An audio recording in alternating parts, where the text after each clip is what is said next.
With this gearbox, it was a Mazda. It's not a Mazda, it's a Ford Sierra gearbox that's mounted to this 1275 A-series engine, and it's really heavy, surprising. It doesn't look it. Unfortunately, the release bearing is completely shagged, as you can hear, and the pressure plate is badly damaged. The fingers, I'll show you now.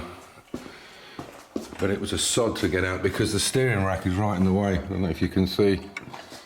You can see there. You can see the wear on the fingers are when the pressure plate was tightened up. The fingers were at different levels. That tells me that it was cocked at an angle, but it's badly worn. The fingers they're quite chewed up, and it's obviously chewed up the release bearing as well. So, but they are a twat to get out because.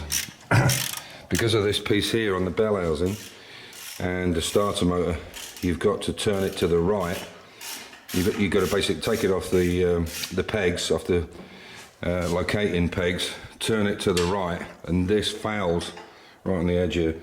This actually fouls onto the chassis member, and it's an absolute twat to get out. It's going to be even harder to get back in, and we've had to take quite a lot off the engine to allow it to come down a little bit. So I'm going to take the pressure plate off now. But I don't believe that this clutch will have that much wear in it. I think it's just the pressure plate that was causing the problem, which I said last night. But because when he could get it into gear, it seemed to drive quite strongly. Anyway, he's going to get it out now, and we'll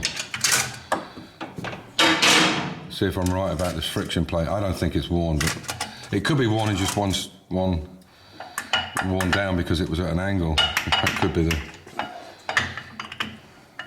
Yep. Yeah, look, see.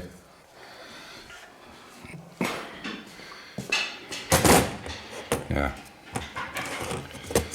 No, it's not worn. There's plenty of meat on that. Well, certainly enough meat to make it operate. So. Was it that locating peg? Yeah.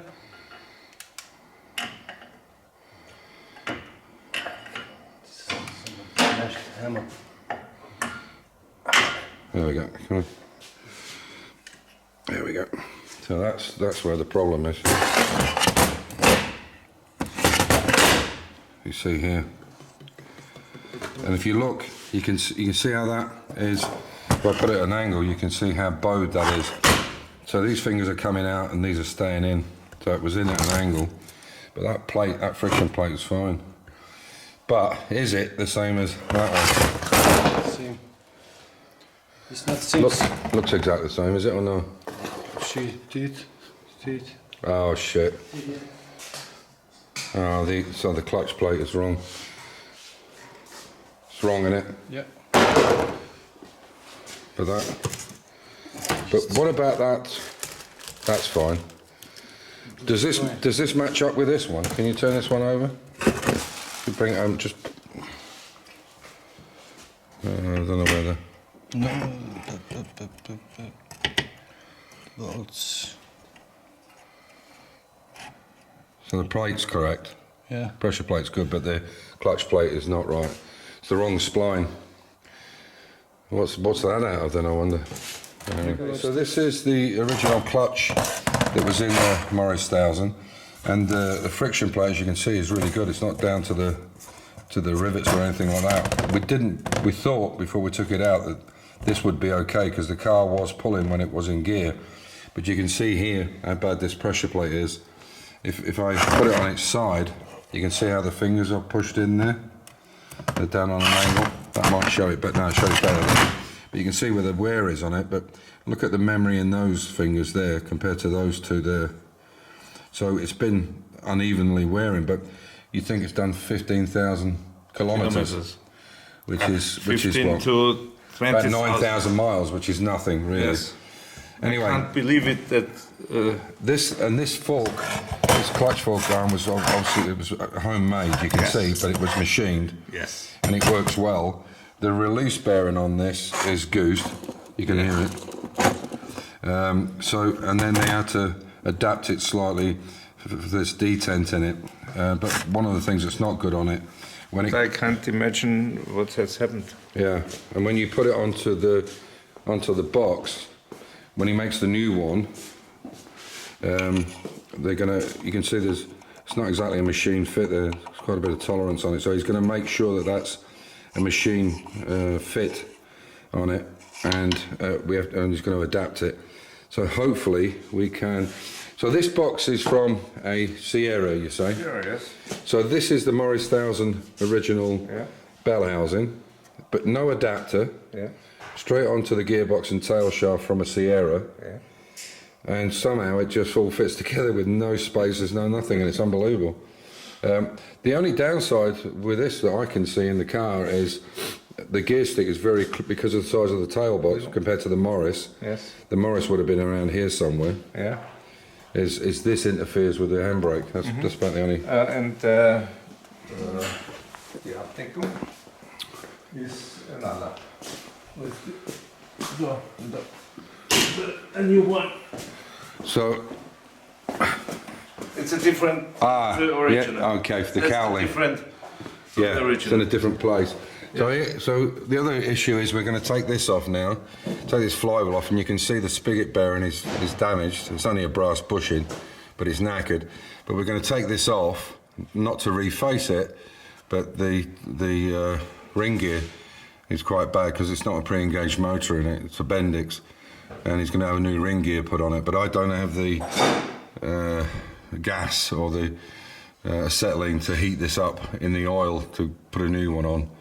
I'll get the old one off, so he's going to do that. And hopefully we'll get some of these parts the start of this week, because I need my ramp back. So there you go. But it was, well, sorry, I'll do another bit on the video now. So one of the biggest problems with this is, even though the bell housing is the same, the biggest problem with it is there's such a high, where it goes just underneath the cylinder head, there's such a high piece on it, and including the ring gear, the starter motor housing, you have to turn it to the right to get it to come out. And it's extremely difficult to get the bolts out in here, unfortunately, because of this steering rack. That steering rack wasn't there, so you have to pull it, take it off the shaft, rotate the whole thing more than 90 degrees to get it out, because you're stuck in between these two chassis legs. So it's not an easy job. To be honest, if you're doing this on the floor, it would be easier to take the engine out. And it might sound ridiculous, but it would be easier, because you can take the front panel off on these Morris 1000s, and you could take the box and everything out in one shot. Because to do this on the ground would be a nightmare. It was a nightmare on the ramp. So, see, that whole front cowling comes out, and you could actually pull the whole thing out in one, and that would be the way to go.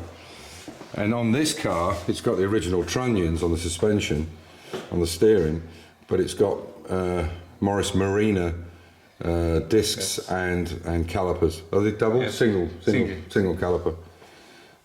So yeah, there's been a few mods on it. So hopefully we'll get the parts and we can put it back together and show you it running. This has got 1.25 inch SUs on it, two twin SU 1.25 inch, and it's a 1275 cc. So, and you reckon it'll do, how much will it do? 120 kilometers an hour? Yes. 130 and 100. This is Bernard, my friend. Yes. And the reason he's got the white coat on is because what he does is he gets other people to do the things for him. So when he talked to me about this Morris, he said, "Oh, I've got this Morris and the clutch, and he's doing. I know that he can do it mechanically himself, but it's delegation, right?" Yes. So I said, "Yeah, I'll jump in and do that." Yeah, I know exactly now why he wanted us to do it, and he didn't want to do it because you did the conversion in the first place, Yes. right? Yes. But I mean, the car is stunning. I mean, the bodywork on it is perfection. For a 61 or a 62 car, it's incredibly good condition. Really is incredible.